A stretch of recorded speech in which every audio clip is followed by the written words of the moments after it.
حضرت موسیٰ علیہ السلام کلیم اللہ تھے، روزانہ اپنے رب سے ہم کلام ہوتے تھے۔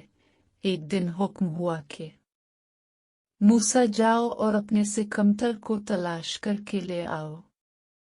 موسیٰ علیہ السلام نے حکم خدا سے ساری کائنات چھان ماری مگر اپنے سے کم کسی کو نہ پایا۔ شام کو خالی ہاتھ لوٹے۔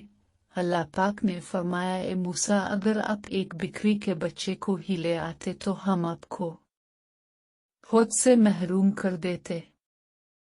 کسی کو اپنے سے حقیر نہ سمجھو، کیونکہ اللہ نے ہر کسی میں کوئی نہ کوئی خوبی ضرور رکھی ہے۔ سبحان اللہ۔